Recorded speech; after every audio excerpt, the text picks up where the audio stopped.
Já parou para pensar que só existe cultura com energia? E é por isso que a Petrobras é a maior patrocinadora da cultura brasileira.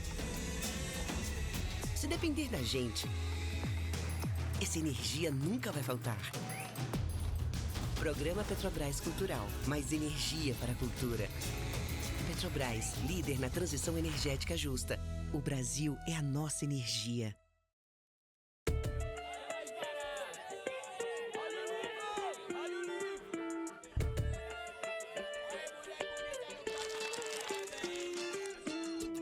Sejam todos e todas bem-vindos à Feira do Livro 2025. A Feira do Livro é uma realização da Associação 451, da Maré Produções Culturais e do Ministério da Cultura por meio da Lei Rouanet, incentivo a projetos culturais. Apresentador exclusivo Petrobras.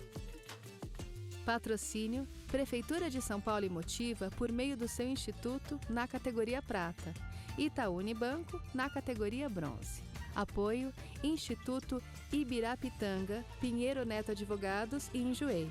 Parceria institucional Mercado Livre Arena Pacaembu, Museu do Futebol e Secretaria da Cultura, Economia e Indústria Criativas do Estado de São Paulo. Secretaria Municipal de Esportes e Lazer, Secretaria Municipal da Pessoa com Deficiência, Biblioteca Mário de Andrade e Livraria da Travessa.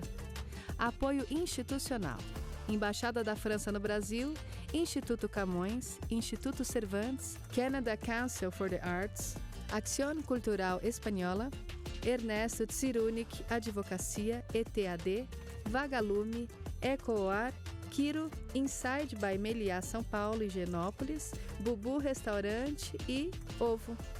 Parceria de mídia, TV Brasil, Rádio Nacional de São Paulo, Folha de São Paulo, UOL, JCDecO, Revista Piauí e Publish News. Acompanhe a cobertura completa da Feira do Livro 2025 no site da revista 451. Acesse www.451.com.br e também nas nossas redes sociais, @a Feira do Livro. Viva o livro brasileiro!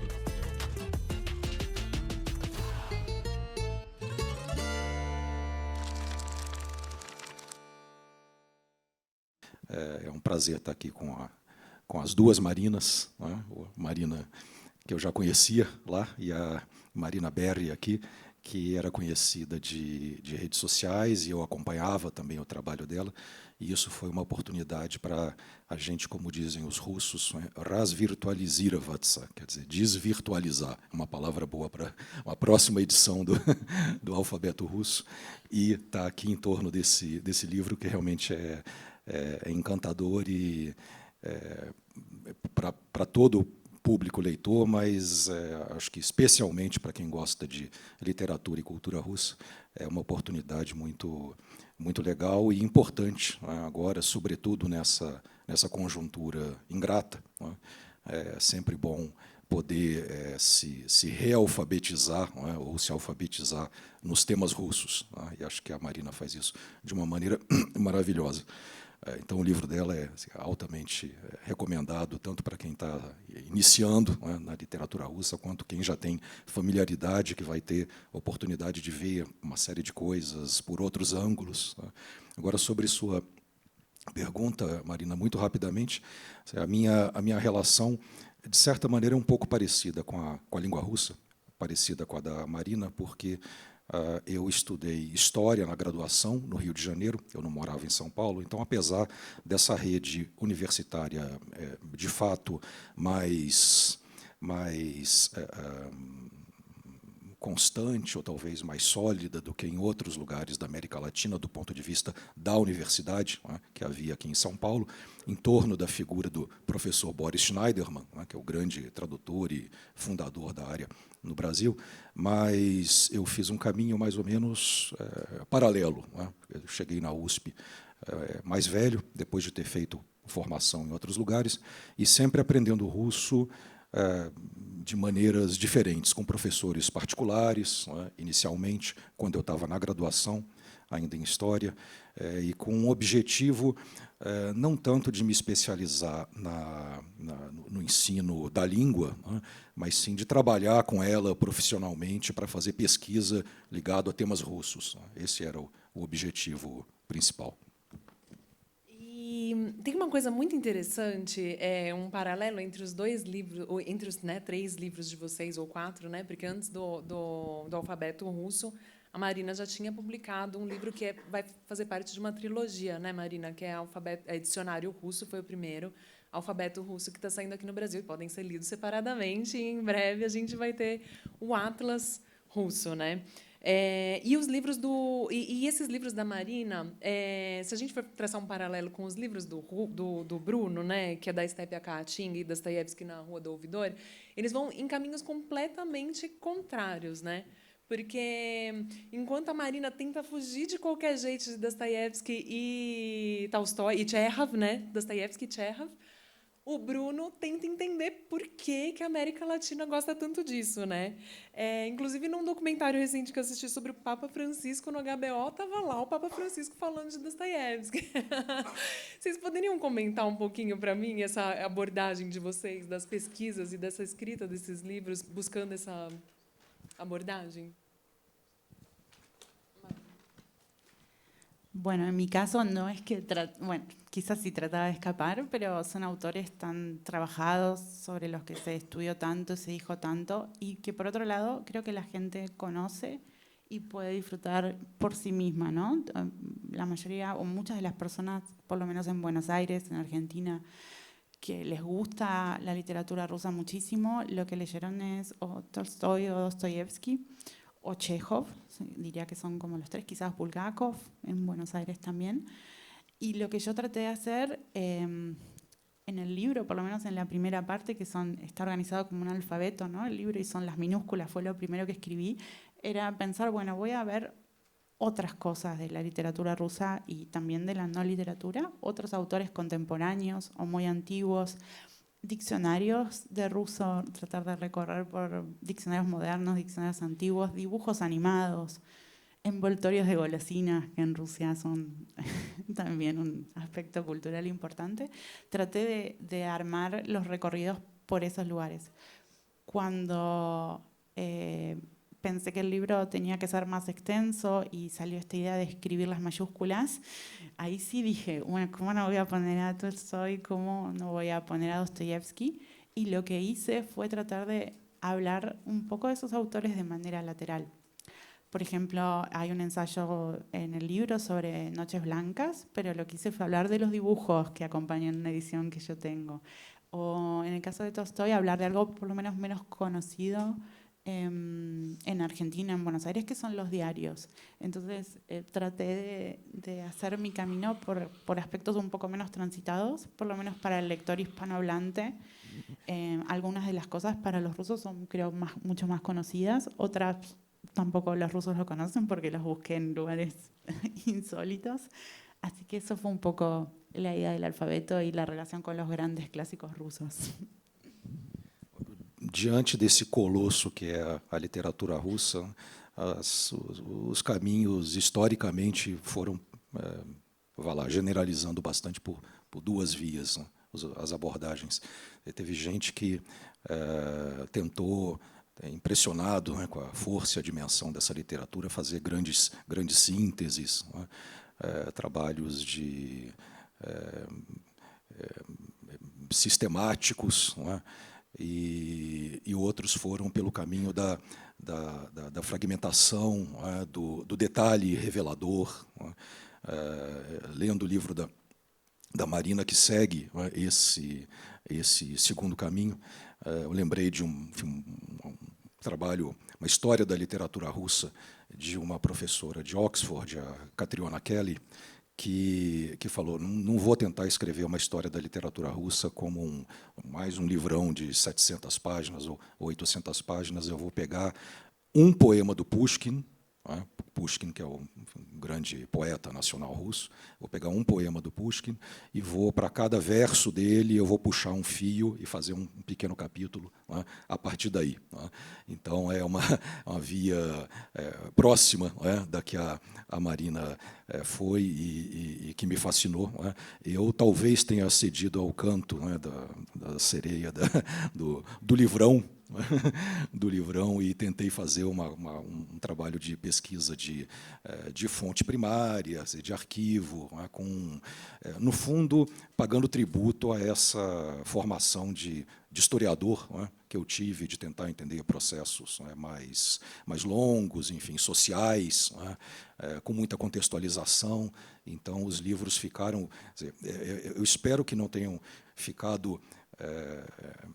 caricatos, mimetizando, né, os romances russos caudalosos que eles tentam apresentar. O Henry James, que não gostava de Tolstói e Dostoiévski, e o Joseph Conrad também, os dois têm uma frase muito parecida, mas eles falavam que os grandes romances russos são os pudins fluidos, né? Fluid puddings em inglês, né?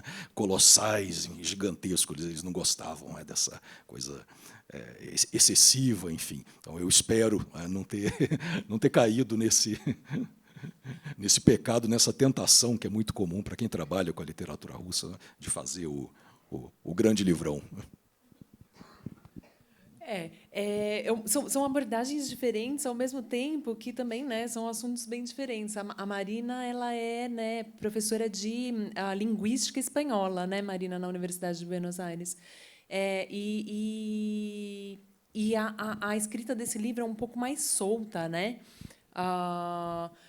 Eu acho que eu queria até perguntar para você e para o Bruno também, outro dia na USP, com outros colegas argentinos que vieram nos visitar, a convite do Bruno, em um seminário lá, numa conferência lá, falava-se sobre a alma russa. E eu sinto que a Marina, com toda a experiência, assim, na prática dela com os russos, ela buscou captar um pouco dessa alma russa. Eu queria que você falasse um pouco dessa experiência sua com os russos. E o Bruno também, se possível, falar, né, da experiência com essa alma russa, apesar de que eu acho que o Bruno não acredita muito nisso.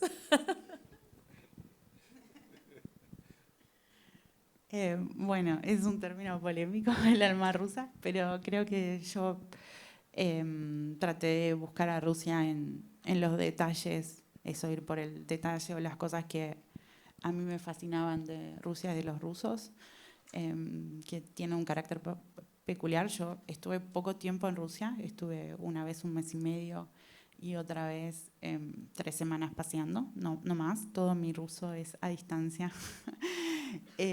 Y bueno, ahí mi contacto con las personas rusas, una de las primeras experiencias que tuve es esto de la cara cerrada total y a los 5 minutos como si fueras la hija adoptiva, un paso muy extremo.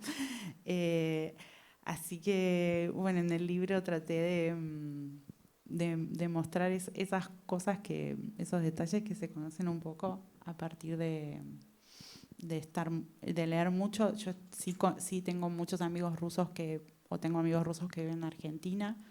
Ahora, después de la guerra, hay una ola de inmigración muy importante de rusos a Argentina. Y entonces mis hijos, que tienen 6 y 3 años, tienen la posibilidad de ir a un jardincito ruso y hablan ruso. Y ahí también empecé a conocer como otros aspectos de la cultura rusa, más allá de la literatura, de esta expresión, otros aspectos del alma rusa. Así que no sé si contesté muy bien la pregunta, pero por ahí. Jardim de infância russo em Buenos Aires. Tá, legal. Sí, algo que nunca pensé que pasaría porque antes de la guerra no había casi rusos. Y ahora, bueno, de un año para el otro cambió mucho la situación de inmigración. E esse tema da infância, do olhar infantil, aparece muito no livro da Marina, né? Quer dizer, ou pelos filhos, né? Ou então pela leitura de livros infantis russos, né? Esse é um fio condutor do livro dela. Quer dizer, muitos dos verbetes que ela apresenta, dos capítulos, são tirados de autores do século XIX para crianças, ou então de autores soviéticos. A Rússia teve, a União Soviética teve uma literatura infanto-juvenil excelente, não é? Muito importante. Aqui no Brasil tem uma colega nossa, a Daniela Montian, professora na Federal de Porto Alegre, que tem trabalhado com isso nos últimos anos, para quem tiver interesse de conhecer mais. Então, o livro da Marina aparece realmente muito, né, esse tema da descoberta pelo olhar infantil, ou das crianças mesmo, ou então dos autores russos que estudaram a criança, a literatura infantil, né, ou o da própria autora, né, que olha esses objetos com um olhar desautomatizador, né, como se estivesse vendo pela primeira vez, enfim. Então tem um viés, né, um olhar de criança, né, no livro que torna tudo muito cintilante, né, e interessante. Mas a sua pergunta, e desculpe, enfim, eu estava comentando aqui o livro, mas realmente é um livro que me tocou muito. E o meu contato, Marina, com a Rússia eu devo dizer que foi sempre muito emocional, afetivo, lendo e descobrindo essa literatura, mas profissionalmente muito acadêmico, não é? Talvez, eu diria até excessivamente. Eu já fui muitas vezes à Rússia, foram 14 vezes. Não é? Nunca fiquei lá muito tempo, não é? O máximo que eu fiquei foram 3 meses, mas com muitas viagens, né? E sempre em contato tenho amigos, enfim, colegas, mas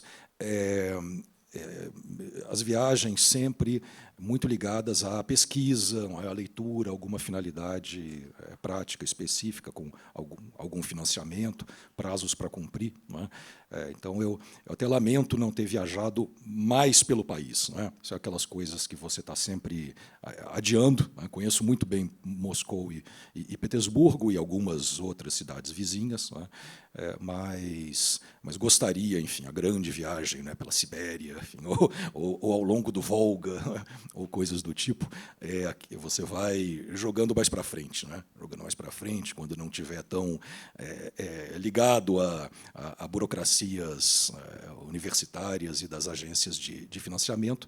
E aí veio, né, a guerra, agora não sabemos exatamente quando, embora não estejamos impedidos de voltar, os brasileiros não precisam de visto para entrar, e há alguns colegas e amigos que têm viajado aqui e ali para lá, mas a maré não está muito propícia, né? Acho que é melhor esperar um pouquinho.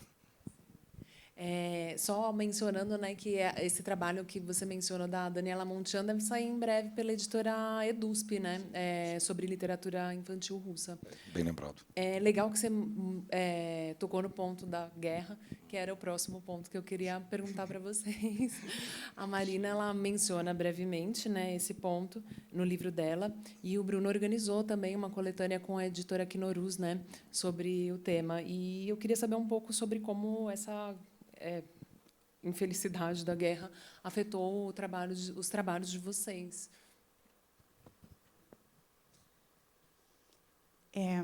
Bueno, yo creo que la guerra significó cambiar la relación con Rusia.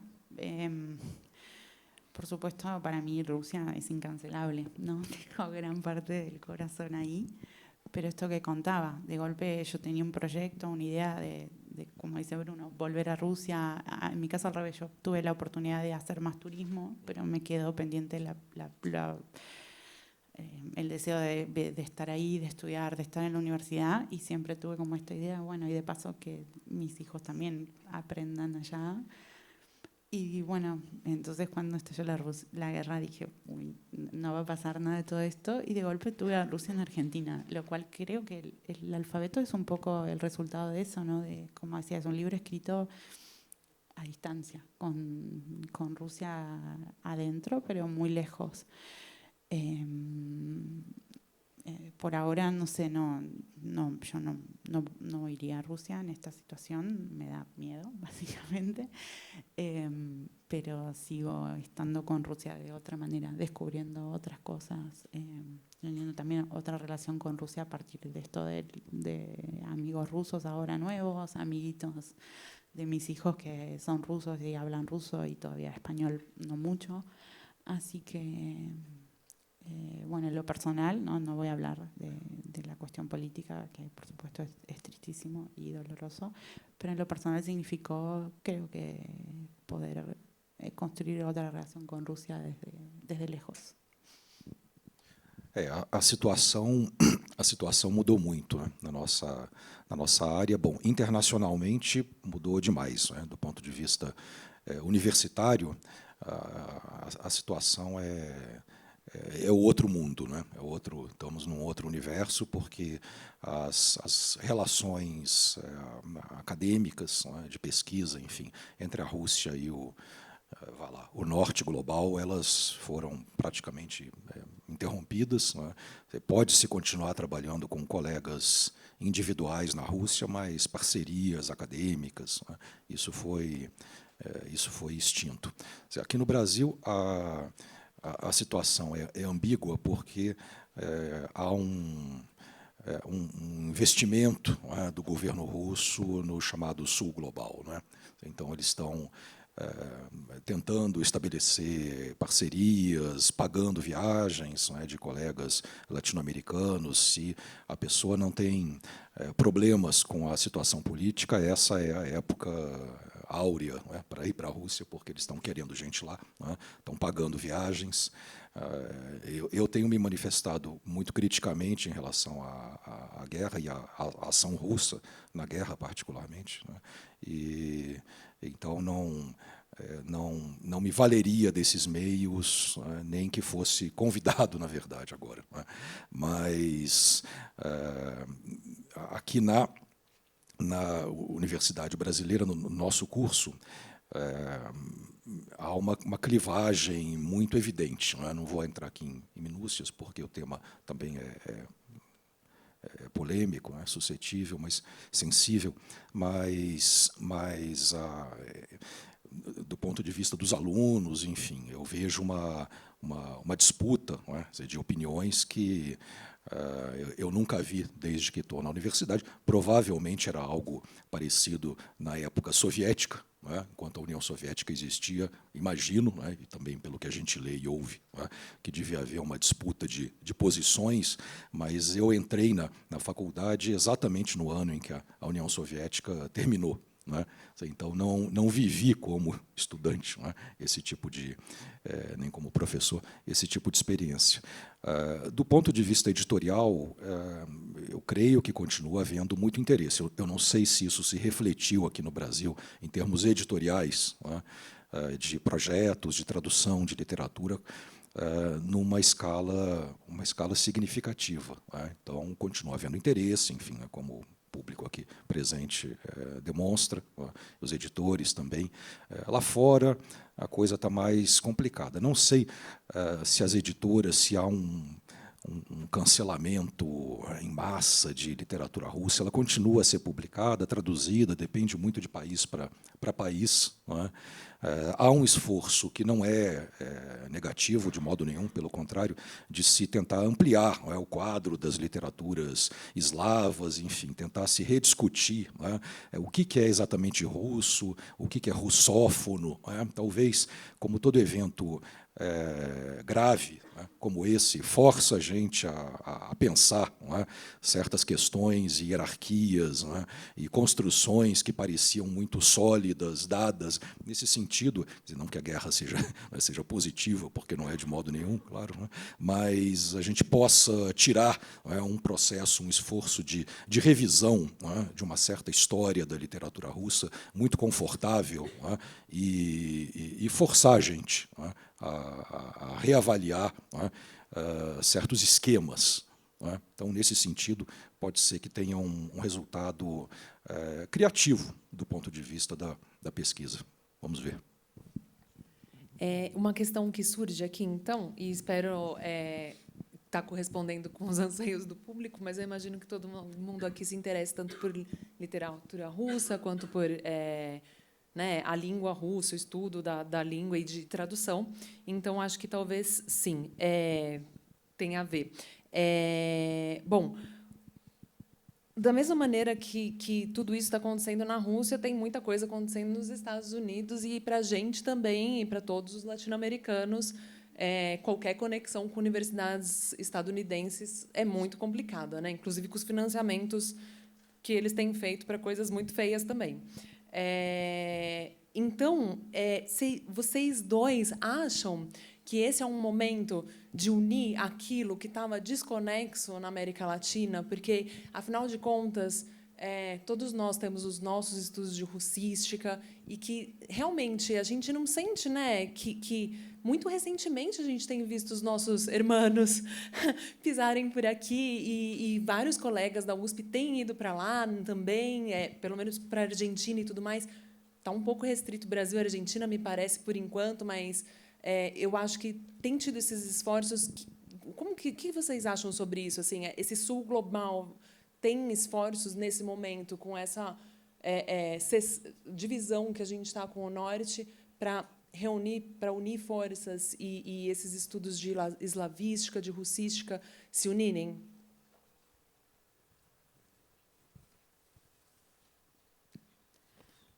Bueno, la financiación, por lo menos en Argentina,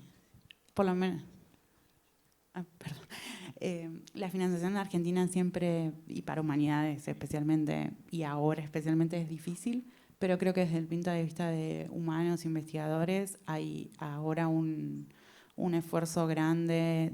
Bueno, Bruno es parte, Alejandro Ariel González en Argentina, por unir todos aquellos que se ocupan de Rusia y más en general de los estudios eslavos y conectar.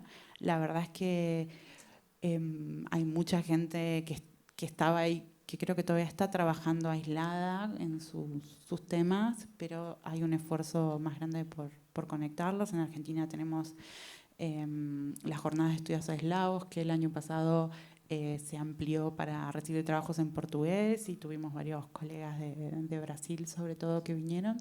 Así que, bueno, creo que la crisis es oportunidad. Creo que es una frase tristemente verdadera, o no tan triste, y que está funcionando de alguna manera para reunir algo de, bueno, un tema que en Argentina, por lo menos, o un área de estudios que no es tan popular, es difícil, ¿no? Empezando por acceder al ruso, una lengua difícil con pocos medios para hacerlo, poco apoyo. Así que, bueno, creo que sí está viendo algo más para ver Rússia e Latinoamérica. Bom, essa tentativa de unir, não é, mais horizontalmente as nossas áreas de russo da América Latina é muito bem-vinda. Né? Acho que já até passou da hora, né, da gente ter mais contato realmente, frequentar mais o que os colegas da região estão fazendo. Houve algumas iniciativas aqui e ali em épocas passadas, mas foi algo muito incipiente. Né? Então, agora parece ter uma solidez maior do processo. Né? E, como a Marina falou, há uma série de projetos em andamento, né? Com colegas, enfim, no México, há coisas muito interessantes sendo feitas, na Colômbia, né? No Chile, na Argentina, sem dúvida, eles têm lá uma área de tradução, né? e de pesquisa muito forte. A Argentina seria, na América Latina, historicamente, um país central, né, para o desenvolvimento dos estudos eslavos. O que aconteceu lá é que a universidade ficou muito atingida, né, e prejudicada durante os períodos ditatoriais, e, claro, aqui também, né, houve um prejuízo muito grande, mas, de qualquer maneira, o curso persistiu. Não é? O curso sobreviveu ao período da ditadura, enquanto que, na Argentina, qualquer tentativa nesse sentido foi massacrada. Né? Então, realmente é algo muito mais recente lá, do ponto de vista universitário. Agora, claro que o interesse pela literatura e pela cultura russa em todos esses países sempre foi muito intenso, muito inquieto, muito criativo, enfim. a existência de uma cátedra universitária não é tudo. Ela ajuda, ela é um elemento a mais, né? Mas o que importa mesmo é a vitalidade cultural em torno desse assunto. E isso sempre houve nos nossos vizinhos, né? Grandes escritores, né? e intelectuais, filósofos, pensadores, tradutores que trabalharam com esses assuntos. Então, a gente tem tentado realmente, né, tanto aqui na nossa margem lusófona quanto na margem castelhana, né, espanhola, de fala espanhola, juntar esforços, né? E tem perspectivas muito interessantes. O que acontecia com frequência era a gente viajar e ir a um congresso, sei lá, na Rússia, na França ou nos Estados Unidos, e aí lá você encontra o seu colega, né? Argentino, colombiano, boliviano, mexicano, e aí fica sabendo do que eles estão fazendo, enquanto seria muito mais, não é, fácil, não é, direto, barato, não é, poder se comunicar aqui diretamente na área. Inclusive, acho que nessas, principalmente naquela principal conferência de russistas mundial, acho que é a ACIS, os latino-americanos eram muito poucos, né? Nesse momento, acho que isso deve se ampliar, né? Inclusive porque a ACIS foi declarada a organização indesejada pelo Ministério da Justiça da Federação Russa. Vocês acham que isso vai atrair alguns russistas aí do norte para virem nos visitar mais? Na USP, eu tenho sentido, talvez, que o Bruno tenha trazido mais pessoas. Na Argentina, como andam esses esforços? Bom, a gente, essas vindas de visitantes, a gente realmente tem tentado trazer sempre que possível, porque enfim, os colegas, né, a área acha inestimável ouvir gente de todos os lugares, né? Eu acho que só colabora realmente, né, ouvir pesquisadores de literatura russa, seja de que parte forem, né? Depende muito, claro, há épocas em que o dólar está mais favorável, né? A cotação da moeda é mais favorável. Ali por volta de 2010, 2011, foi uma época áurea dessas vindas de visitantes. A gente fez muita coisa lá na USP, muitos colegas, tanto os que nós trouxemos, quanto colegas, pessoas que passavam por aqui, né, estavam por algum motivo na América Latina, e a gente sempre tenta atrair realmente para falar, né? E sim, agora eu tive um projeto da FAPESP que previa uma parte, era destinada a trazer convidados de fora, e veio gente da Alemanha, veio gente da França, né? Veio gente de muitos lugares, russos e não russos, né? Também isso é importante a gente lembrar que a literatura russa não está só na Rússia, não é? Você tem muitos pesquisadores de origem, enfim, russa, ucraniana, não é? Eslava, que estão em universidades do mundo inteiro, não é? E é sempre importante, acho, balancear, não é, essas pessoas, digamos, russos que vêm da Rússia com pesquisadores russos que trabalham em outros lugares, porque são formações diferentes, instituições diferentes, não é? E eles vão se complementando. E a gente tenta sempre trazer. O que não está muito fácil agora realmente é a cotação, né, da moeda. Isso encarece demais a vinda, tem a preferência por o estímulo interessado das instituições para que se faça coisa online também, né, que o custo é zero, mas nunca será a mesma coisa. Né? Não sei se aqui é o analógico falando, né? Mas nunca será a mesma coisa você ter alguém, né, fisicamente na universidade convivendo com os alunos. Isso não tem preço. A Marina, acho que talvez esteja um pouco mais distanciada desses assuntos acadêmicos, né, do russismo na academia. Mas, Marina, eu queria te perguntar um pouco mais sobre as escolhas que foram feitas para o seu livro, Porque os verbetes, né? Eu não sei se todo mundo teve a oportunidade de folhear o livro da Marina. Ela pega e destrincha as 33 letras do alfabeto russo e cada letra ela dá um verbete e escreve um ensaio sobre aquele verbete. Então, é uma cartilha de russo, mas totalmente virada para o pop, totalmente virada para uma coisa, né, folk pop. Eu queria que você falasse um pouco sobre essas suas escolhas, porque realmente são bastante inusitadas e eu acho que ninguém, nenhum russo, diria que você não viveu na Rússia com as suas escolhas, que são bastante assim, insider. Bueno, la estructura del libro es la de un abecedario, la de un alfabeto. Entonces escribí textos para cada una de las letras del alfabeto ruso, minúsculas y mayúsculas. Y cada ensayo, cada texto está dedicado a una palabra que empieza con esa letra. Y bueno, traté de escribir de las cosas que a mí más me gustaban. Obviamente hay letras más difíciles que otras, ¿no?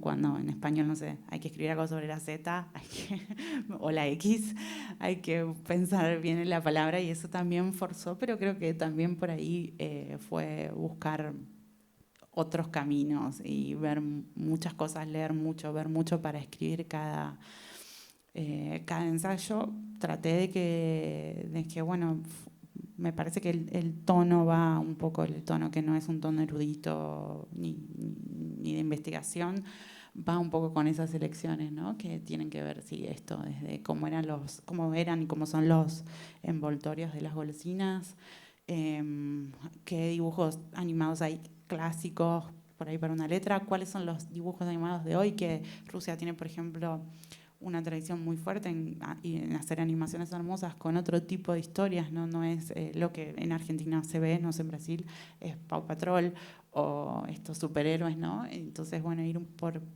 tratar de en el libro describir, contar un poco de esto, ¿no? De otro tipo de historias, un nene que adopta un perro, o no sé, que no tiene que ver con salvar a nadie. Así que, bueno, un poco las elecciones tuvieron que ver con cosas que yo leía, miraba con mis hijos, o leía sola, o los proyectos culturales, estos históricos de Rusia que me fascinan, como el proyecto sobre el Facebook de la Revolución Rusa, ¿no? Que siempre me había parecido algo increíble. Ellos hicieron, para conmemorar la Revolución Rusa, una especie, como un Facebook falso, donde iban posteando cada día fragmentos de diarios, de videos, de fotos, testimonios que habían escrito 100 años antes, todos los días de ese año. Entonces, bueno, me parecía como un proyecto del que tenía que estar en el libro, porque está también en inglés, está en ruso, eso sí, está en ruso y en inglés, y hay como perfiles del zar Nicolai, no sé, de escritores de la época. Y bueno, yo como es un texto, un proyecto enorme, yo lo recorrí a través lo elegí para la letra que en ruso pan se dice hlieb, así que hice como un recorrido de ese proyecto a partir de una palabra que resultó crucial, porque claro, todo el tiempo se hablaba del pan, de que escasea el pan, de dónde conseguir pan, del precio del pan, hasta bueno, de cómo se puede usar el pan como combustible para el fuego.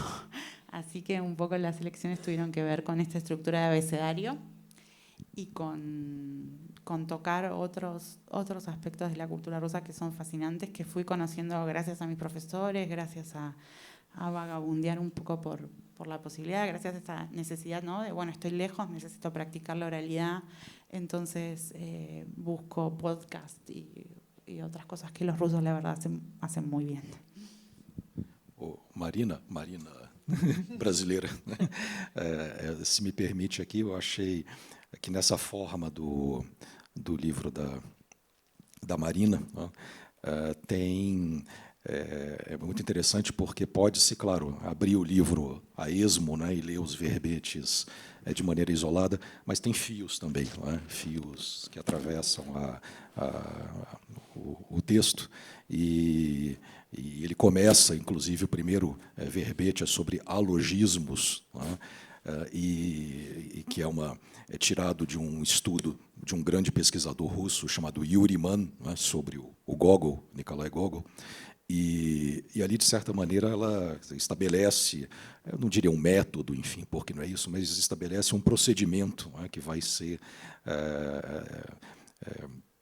utilizado, né, praticado ao longo de todo o livro. E ele termina, a última letra do alfabeto russo, que é o Ya, é o R ao contrário, né, e que também é o pronome eu. Né, a clássica das capas de exatamente. Ela faz o verbete Januar, né, que é janeiro, e as últimas, exatamente, linhas do capítulo são: sai um sol intenso, um sol de neve, e as letras da placa de fim ficam cobertas de gelo. Não é? Então, o último verbete, ele, de certa maneira, encerra, ele encerra o livro. Então, pode-se ler dessa maneira, não é? Aleatória. Me lembra algumas coisas, aparentemente aleatória, lembra alguma coisa do Calvino, enfim. Não é? Lembra, não sei se eu estou super interpretando, Marina, mas lembra, talvez, um jogo da amarelinha. Não é? Eu leio a mesma coisa. Do Cortázar. Não é? Quer dizer, tem um pouco dessa, não é, ficção argentina, talvez, aqui presente, né? E alguns fios condutores do tipo uma alternância de textos mais solares, né, com esse olhar infantil, mais entusiasmado, e outros que fazem um contraponto sombrio, enfim, falando do Gulag, da repressão soviética. Né? Então, tem um andamento interno, né, uma espécie de respiração oculta, né, que atravessa o livro, se você ler do começo ao fim. Sim. Pessoal, eu acho que a gente podia abrir para as perguntas. Tem perguntas do público para a gente? Para a gente, não, para os convidados.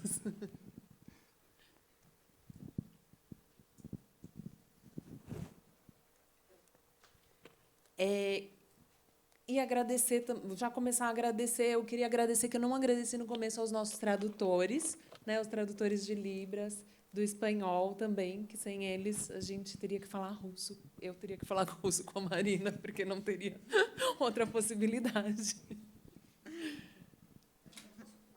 Oi? Pode fazer a pergunta oral? Pode? Então, tá bom. Quer pegar o microfone? Boa tarde. Sou russa. Boa tarde. E, para mim, está muito interessante essa sessão. Eu tenho perguntas para você. Eu moro aqui não há muito tempo, no Brasil. E, para mim, foi grande surpresa que Dostoiévski é um autor muito popular.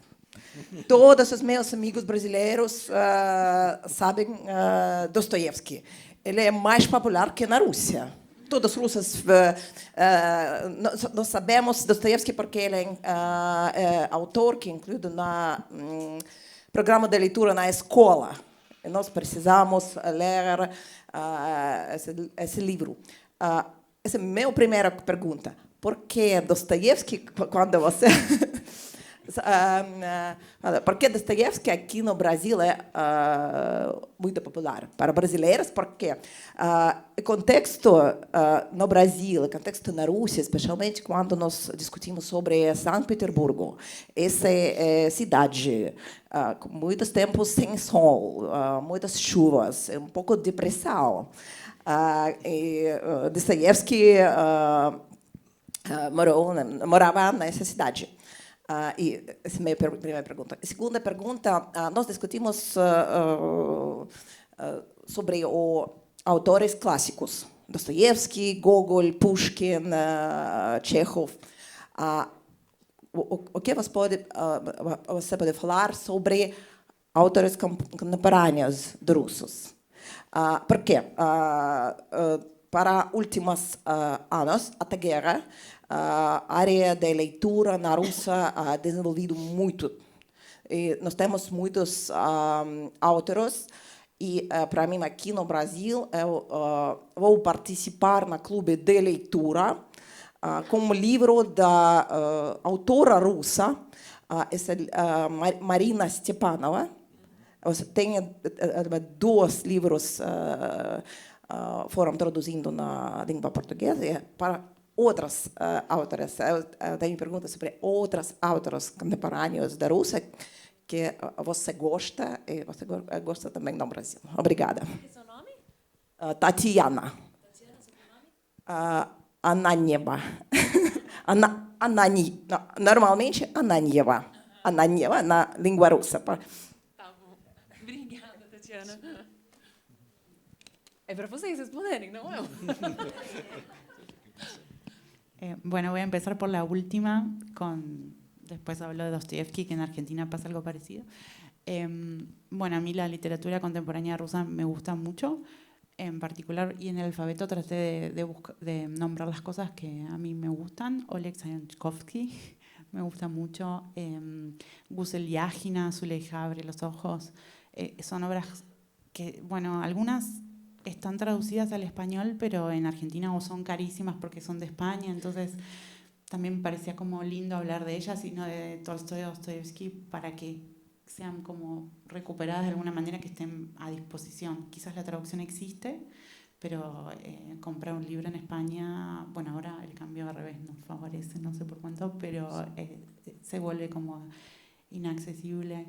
Lyudmila Petrushevskaya, Lyudmila Ulinskaya son autoras que a mí me gustan mucho y espero esto, ¿no? Bueno, me lleva tiempo leer en ruso, mucho más que en español, pero espero poder seguir descubriendo. Y Tatiana, si tienes recomendaciones y todo, bienvenida, porque es algo a lo que no es tan fácil llegar. Y respecto de Dostoyevsky, voy a dejar la pregunta porque es para Brasil, solo decir que en Argentina hay la misma fascinación. Creo que ayuda a que no se dé en la escuela, quizás tiene que ver por ahí, pero bueno, la cuestión de la reflexión, de que es algo lejano y también de que, bueno, yo leía a Gogol en español y no me suscitó demasiado, y cuando lo leí en ruso es mi autor favorito. Creo que Dostoyevsky quizás no pierde tanto al traducir como otros autores rusos que realmente pierden mucho cuando no están en su lengua. Así que, no sé, por ahí sea una de las razones.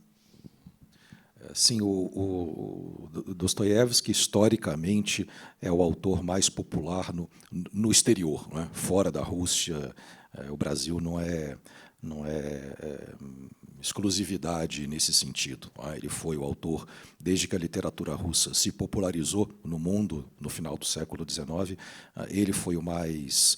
E Tolstói também, em boa medida, foram os mais traduzidos, os mais comentados, isso desde do Japão até o Uruguai, passando, enfim, todos os países. E isso sempre gerou uma reação dos russos, que ia da melancolia à indignação, porque, para a cultura russa, como a Tatiana sabe muito bem, enfim, o Pushkin é uma figura muito mais central do que o Dostoiévski, mas é um daqueles casos em que o cânone local difere, do cânone do sistema de valores de fora. O Dostoiévski parecia mais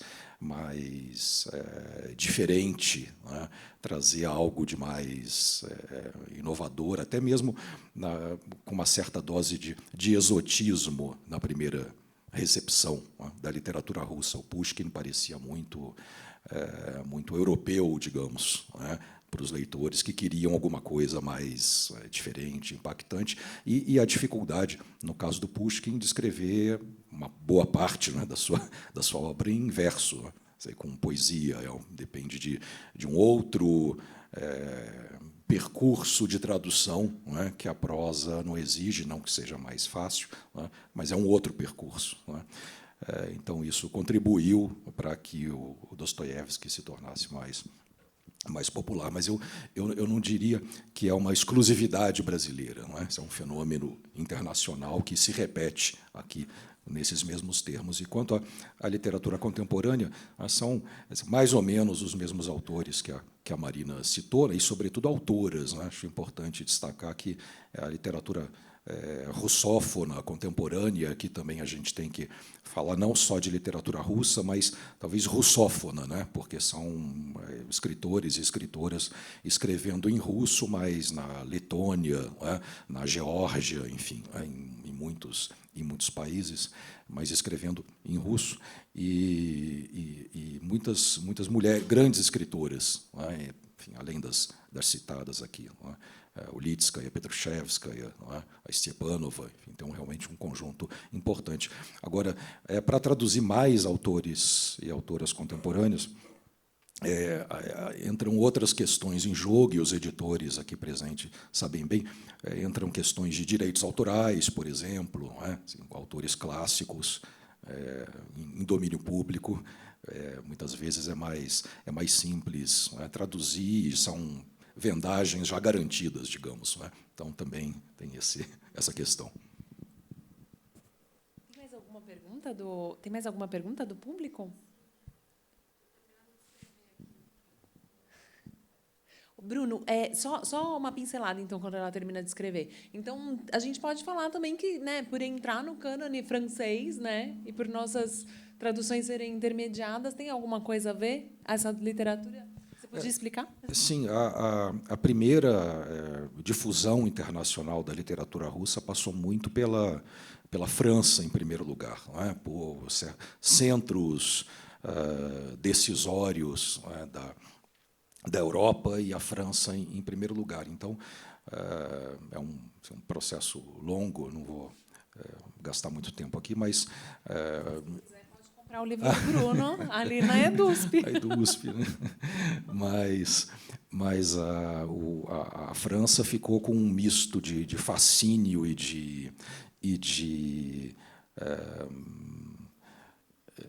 de horror, não é? Pela literatura de Dostoiévski, que parecia muito impressionante para o bem e para o mal, não é? Então houve reações contrárias, gente que disse que aquilo tudo era muito bárbaro, não é? Muito estranho, muito dissonante, mas mesmo essas vozes contrárias geraram publicidade. Então, o tema circulou bastante, o autor circulou bastante. A gente tem que sempre lembrar, né, Marina, que o Dostoiévski é essa figura tão central hoje em dia, não é capaz de juntar aí, todos nós aqui, vender tantos livros na Feira do Livro, mas em 1900, ou seja, 20 anos depois que ele morreu, ele era um autor novo. Ele já foi também um autor desconhecido mundo afora, que tinha muita coisa de exótico, de diferente. Ele nem sempre foi esse nome tão canônico. Também já foi um autor local, regional, conhecido apenas. Aliás, ele morreu como um autor local, conhecido apenas dentro da Rússia. A fama de Dostoiévski é toda póstuma, a fama internacional dele. Então, isso, por uma série de questões, uma conjuntura muito particular, ele realmente se difunde na França, mas, se a gente pega os primeiros textos críticos que falavam de Dostoiévski, você vê que as pessoas estão muito impressionadas, elas sentiram que tinha ali uma ruptura, né? Isso é algo de realmente muito diferente, muito inovador, mas não sabem exatamente o que fazer com aquilo, né? Então, aí multiplicam-se as definições meio de uma dissonância, de uma monstruosidade, não é? De uma esquisitice, mas também de um assombro produtivo e criativo. É muito interessante ver essas primeiras reações a Dostoiévski. A gente tem uma pergunta aqui da Isabela F. Ela pergunta assim: o Brasil se vê muito representado pela música. Os russos, eles se sentem representados pela literatura, pela prosa ou pela poesia? Uy, creo que la poesía tiene un lugar más importante en Rusia que, bueno, creo que es una pregunta que la podría conocer mejor un ruso, pero creo que por lo menos la poesía tiene un lugar mucho más importante en Rusia desde los primeros años. Se sigue como algo que en Argentina no se hace más, ¿no? Se sigue recitando poemas, estudiando versos, los nenes lo saben, y que eso continúa. No sé si eso significa que los representa más la prosa, la poesía, tienen grandes poetas. No sé, yo conozco mucho más la prosa actual de la poesía, la verdad que no puedo hablar de la contemporánea, sí un poco más de la clásica. Pero no sé, quizás Bruno ahí pueda... O Raman Jakobson, o grande linguista, ele tem um livro que foi traduzido para o português há, sei lá, uns 15 anos. Aqui foi a geração que esbanjou os seus poetas, pode ser também a geração que desperdiçou os seus poetas, que é um texto que ele escreve depois do suicídio do Mayakovsky, em 1930. Né? E aí o Jakobson fala, o leitor não russo vai se surpreender quando eu disser que o gênero mais querido, frequentado pelos russos, não é o do grande romanção, com o qual essa cultura é tão associada àqueles romances que, como se dizia, afunda o externo. Né? Se você colocar ali o Guerra e Paz para ler, os irmãos Karamazov causa afundamento de externo, mas sim a poesia.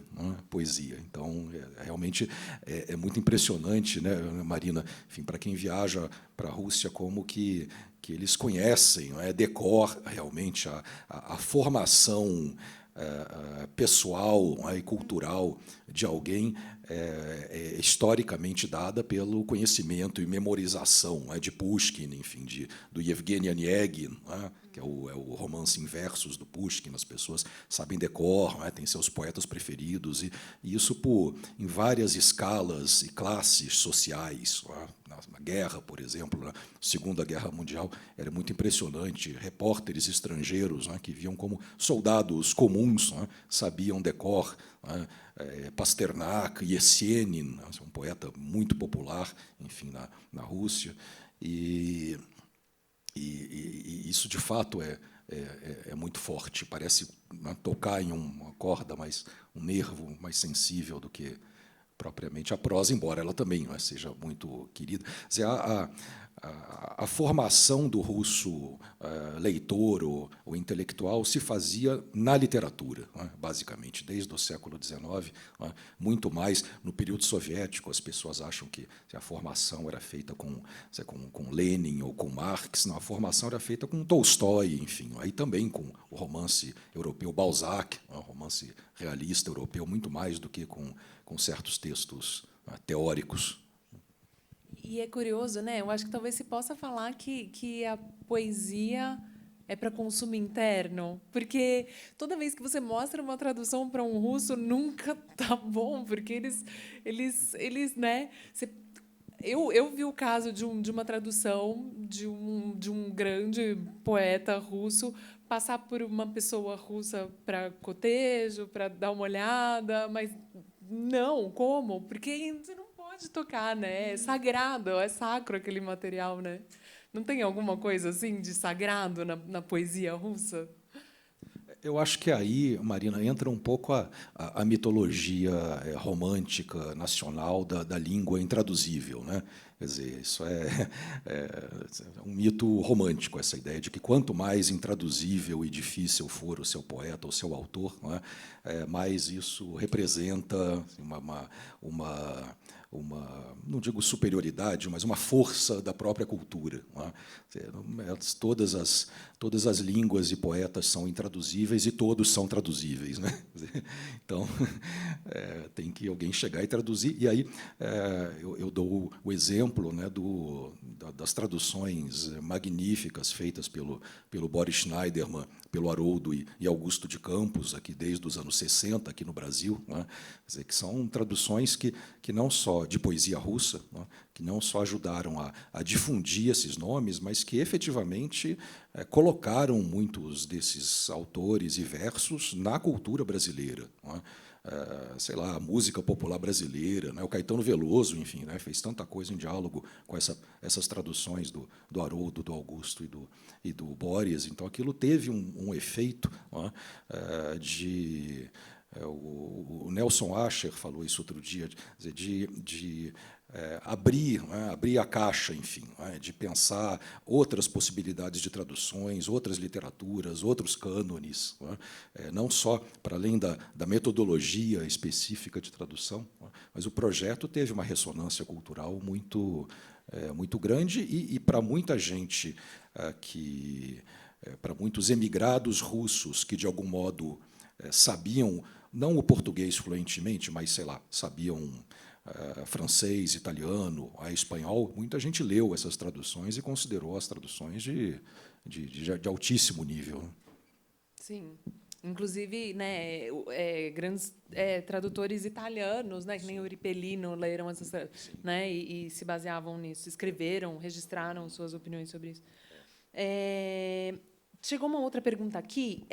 Existe, seja por interesse acadêmico ou editorial, um projeto de tradução de obras brasileiras e latino-americanas para o russo? Eu começaria pelas obras argentinas, com a Marina. Existe algum projeto para traduzir as obras argentinas pro russo? Bueno, en realidad no hay como hay diálogos fluidos entre Rusia y Argentina, pero bueno, los traductores argentinos van en la otra dirección, ¿no? Van desde el ruso al español y no tanto del español al ruso. Creo que por lo menos nadie que yo conozca está haciendo ese trabajo. Me parece que para hacerlo haría falta ahí alguna alianza con los rusos. No sé si termino de contestar la pregunta. Querida, ele quer saber se existe na Rússia o interesse que existe na América Latina por nós. Se os russos se interessam pela nossa literatura tanto quanto os latino-americanos se interessam pela literatura russa. E se existem esforços em traduzir as nossas obras latino-americanas para o russo. Me parece que no tanto, no es la misma relación. Ellos, por lo menos las veces que yo estuve en Rusia, que fue hace un tiempo, como que Argentina, Brasil era un poco lo mismo. Así que no tanto. Por supuesto, las principales obras sí están traducidas, hasta donde sé. No sé, la verdad que por ahí Bruno sí sabe, o de la literatura brasilera. No sé si lo más contemporáneo está llegando. No lo sé. Os nossos vizinhos estão mais bem servidos nesse sentido, porque você encontra Borges nas livrarias russas e o autor brasileiro, ainda um pouco de Jorge Amado, que, enfim, legal, mas principalmente Paulo Coelho, né? Quer dizer, ele é o mais traduzido, né? Agora, esforços institucionais é pouco, não é? Pouco, levando-se em conta as boas relações comerciais, não é, que existem entre os dois países, e BRICS e coisa e tal, não é?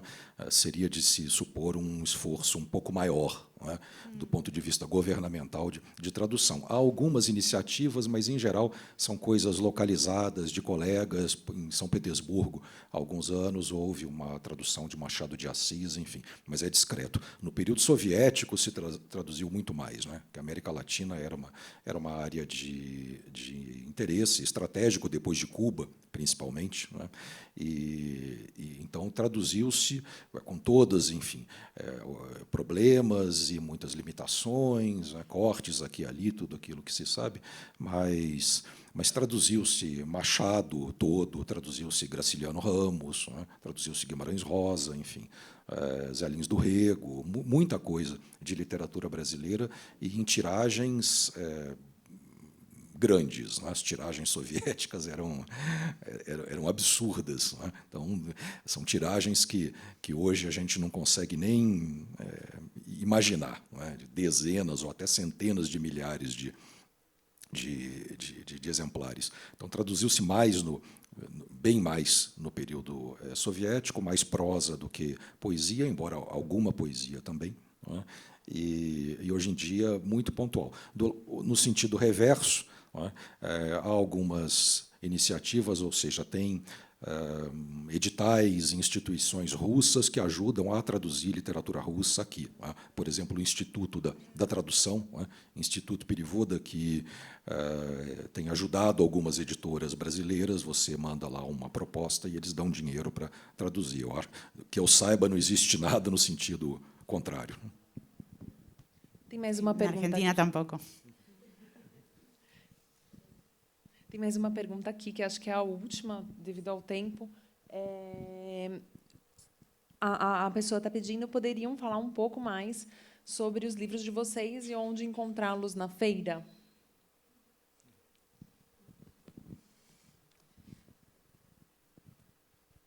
Bueno, el mío traducido al portugués está Alfabeto Ruso en el stand de Fósforo, que ahora por ahí dan la precisión. ¿Cómo es el stand? ¿El nombre? El stand de 7 selos. Okay. Y este libro ganó el premio No Ficción Latinoamérica Independiente y por eso está traducido al portugués y tengo la suerte de estar hoy acá. Los otros libros por ahora están en español. Alguno hay de descarga gratuita para el que lea español, pero si no, los otros en Argentina en papel. Cualquier cosa, si alguien interesa, se acerca y le digo dónde descargarlo. Esos están por ahora solo en español. Pero hay una novela que se llama Moscú, que ya no existe. Es una novela fantástica, situada en Moscú, que se puede descargar libremente. Ganó un premio por una editorial argentina estatal e está em espanhol para quem lo queira descargar.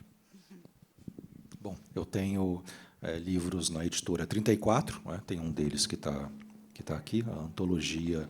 São basicamente antologias, uma de pensamento crítico e uma de contos russos, né? Pela editora 34. Tenho um livro na Boitempo. E tenho 2 pesquisas de caráter mais acadêmico, né, universitário, sobre a circulação da literatura russa no Brasil, que estão na EDUSP.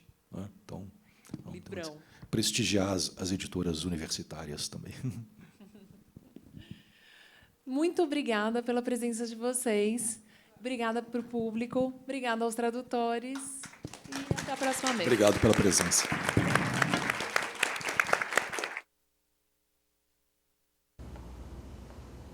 Já parou para pensar que só existe cultura com energia? E é por isso que a Petrobras é a maior patrocinadora da cultura brasileira. Se depender da gente, essa energia nunca vai faltar. Programa Petrobras Cultural. Mais energia para a cultura. Petrobras, líder na transição energética justa. O Brasil é a nossa energia. São Paulo é arte, cultura e criatividade, com mais de 200 espaços culturais da Prefeitura de São Paulo em todas as regiões da cidade. E grandes eventos, como a Virada Cultural, que em 2025 reuniu cerca de 5 milhões de pessoas. Neste ano, a Secretaria de Cultura e Economia Criativa já promoveu mais de 5.000 atrações gratuitas e 319 milhões de reais foram anunciados em editais de fomento. Isso é São Paulo, cidade de todas as artes. O brasileiro não sabe ser pequeno. É da nossa natureza mover a vida como gigantes. Por isso, a CCR, maior empresa de infraestrutura e mobilidade do Brasil, está movendo a sua marca para um novo momento. A CCR agora é Motiva. Mais do que estradas, trilhos e aeroportos movendo o Brasil. Uma marca que já nasce gigante, como você. Motiva. Você nos move.